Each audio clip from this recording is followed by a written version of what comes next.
안녕하세요. 정치를 쉽게 풉니다. 정치의 10단.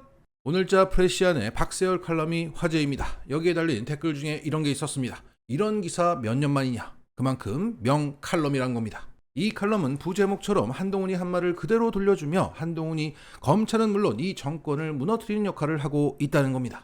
본인은 동의 안 하겠지만 이재명 구속판을 크게 벌인 것은 사실 한동훈 법무부 장관이었다. 그는 현직 검사도 아니고 수사 책임자도 아니었지만 도어 스태핑과 국회 발언 등을 통해서 이재명 대표를 거의 중범죄자 수준으로 묘사해왔다. 이 대표의 단식 때 한 장관은 수사나 재판에 영향을 주는 선례가 남게 되면 앞으로 자범을 포함해 누구나 다 소환 통보를 받으면 단식을 하지 않겠느냐고 했다. 그리고 국회에서 체포동의안이 가결된 후에는 이렇게 말했다. 이재명 의원은 자범이 아니다. 중대범죄 혐의가 많은 중대범죄 혐의자. 이렇게 규정했다. 여기에 검찰은 이재명 대표가 징역 36년 또는 무기징역에 해당하는 죄를 지었다고 주장했다. 이런 내용이 담긴 구속영장 청구서를 언론사는 어떻게 입수했는지 대대적으로 이를 보도했다. 이렇게 판을 키웠으니 당연히 이재명 대표가 구속될 줄 알았다. 그런데 아니었다. 검찰은 범죄 혐의자 구속을 꼬리내 비유하며 수사를 해왔으면서 막상 구속영장이 기각되니까 한동훈은 이렇게 말했다. 범죄 수사를 위한 중간과정일 뿐 그 내용이 죄가 없다는 것이 아니다. 자, 징역 36년 또는 무기징역에 해당하는 범죄 혐의를 받는 자의 구속영장이 기각된 것은 내가 가문에서인지 몰라도 애초에 본 적이 거의 없다. 2년 수사를 했는데 아직까지도 증거인멸을 우려하고 있을 정도면 검찰 수사에 구멍이 뚫렸거나 수사를 태만하게 한 걸 자백하는 꼴이다. 설사 증거인멸이 우려된다고 치자 지난 2년간 언론 지면을 통해서 수사 과정의 상세한 내용을 전 국민에 생중계한 것은 사실상 검찰이었다. 결과적으로 국회 체포동의안 처리 과정과 구속영장 심사의 정치적 의미를 키워온 곳은 검찰이고 한동훈 장관이었다. 그런데 엉뚱하게도 국민의힘은 영장 기각을 야당 권력의 책임으로 판사의 책임으로 돌린다. 부실 수사를 탓해야 정상 아닌가? 이재명의 부활이니 민주당의 미래니 하는 한가한 얘기가 아니다. 검찰 입장에선 한 장관이나 이원석 검찰총장이 생각한 것보다 훨씬 파장이 클 수도 있다. 윤석열 정권의 총선 전략에도 차질이 빚어졌다. 자, 중간 정리하자면 이 박세열 칼럼은 현재 영장 심사 전후로 달라진 한동훈의 말을 그대로 돌려주고 있습니다. 그런데 이 칼럼에 달린 댓글 중 이런 시각의 댓글들이 많이 달리고 있습니다. 기각이 무죄인 양 당당하게 떠든다. 위증교사 혐의 소명 적시된 건 모른 척하고 있다. 이 약 물고 무시하는 거 봐라. 자, 이 칼럼이 명칼럼인 이유는 기각이 무죄인 양 떠든 것은 한동훈이었다는 겁니다. 그 영장심사의 소명이 증명된 것처럼 떠든 것도 한동훈이었다는 겁니다. 그리고 이재명을 자범 취급해 36년 무기징역까지 걸면서 중범죄자 취급을 했던 것도 한동훈이었던 겁니다. 결국 이 영장 심사에서 영장이 발부가 되더라도 기각이 되더라도 유무죄를 알 수가 없는데도 유죄라고 모든 것을 건 사람이 바로 한동훈이었다는 얘기입니다. 그 한동훈의 말을 그대로 돌려준 것뿐인데 이 찍들은 이런 식으로 해석을 하고 있는 거예요. 역시 지능이 좀 떨어져 보여요. 그래서 이 칼럼을 제대로 읽으신 분이라면 이런 댓글을 다시는 거죠. 일견 중도층으로 보입니다. 나도 60대지만 처음에는 한동훈이가 능력 있다는 느낌이 있었다. 그러나 시간이 지나며 아주 가볍고 양은 냄비처럼 쉽게 자기 감정을 조절 못하고 실체가 없는 임기응변식으로 깐족거리며 그렇게 입만 열면 거짓말의 명수 윤석열처럼 다를 바가 없다는 것을 느끼고 본인 범죄 수사 받을 당시 비번도 숨기는 아주 비열한 이중적 진술을 보여주며 공정한 척 국민들을 우롱하고 있는 모습에 인간의 비루함과 천박함을 느꼈다. 결국 그 깐족거림 때문에 망했다는 거죠. 자, 그러면 계속 가겠습니다.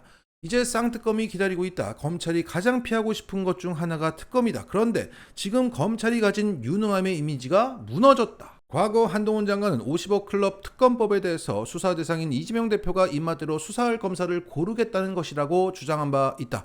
민주당이 입맛대로 수사검사를 고르지 않은 이재명 사건 구속영장이 기각된 것은 어떻게 설명을 해야 하나? 이재명 대표 범죄 혐의도 입증 못했는데 대장동 50억 클럽 범죄 혐의는 입증할 수 있을까? 지난 4월에 민주당 주도로 해서 50억 클럽과 김건희 여사 도이치모터스 주가 조작 연루 의혹 등 이른바 쌍특검 법안이 패스트트랙에 올라타 있는 상태다. 오는 12월 국회에서 표결이 이루어진다. 이 쌍특검에 대해서 현 검찰은 수사할 의지가 전혀 없어 보인다. 검찰의 태도를 보면 마치 어차피 특검할 건데 라는 듯한 모습마저 읽힌다. 자, 여기서 잠깐 제가 첨언을 하자면 최근 이재명의 검찰 수사팀에서 이런 말이 흘러나왔습니다. 뭘 더 해야 할지 모르겠다. 이제는 더 이재명 대표에 대한 증거가 나올 게 없다. 자, 이것은 여러 가지 의미로 해석될 수 있지만 위에서는 이재명을 잡아 넣으려고 계속 재촉하는데 밑에서는 현 이재명 수사팀에서는 불만 섞인 하소연이 밖으로 나왔다는 겁니다. 그것도 중앙일보를 통해서 말이죠. 이건 일종의 항명 비슷한 겁니다. 그만큼 한동훈의 검찰 내 장악력이 흔들리고 있다는 방증입니다. 이런 상황에서 진행되는 게 바로 쌍특검입니다.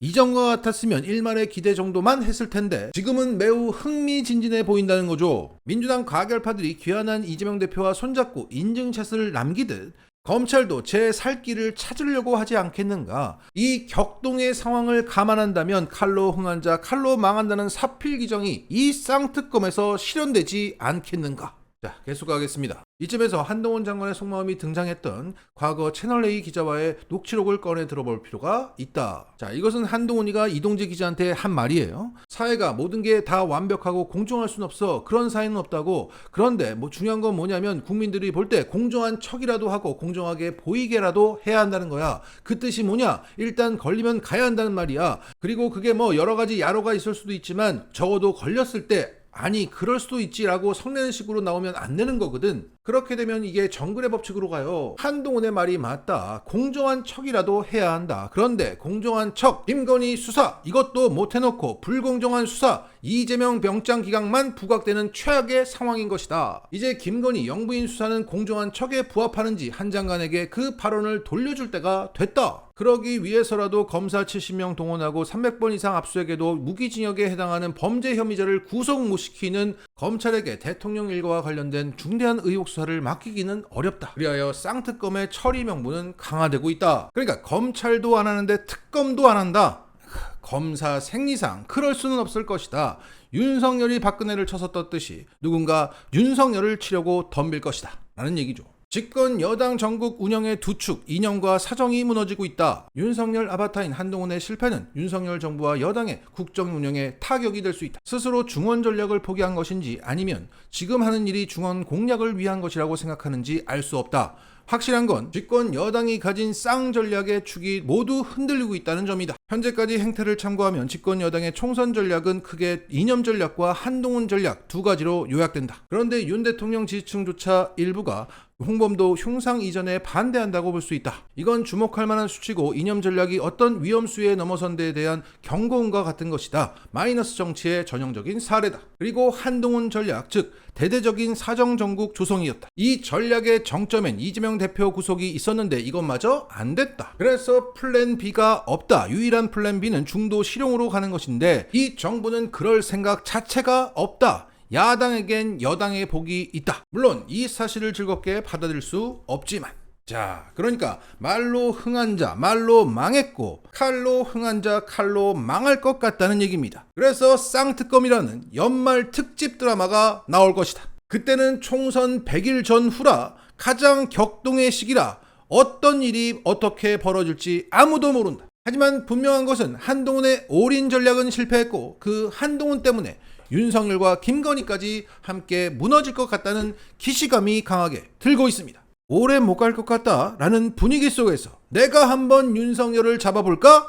덤비는 검사가 있을 것 같다. 맞아있습니다.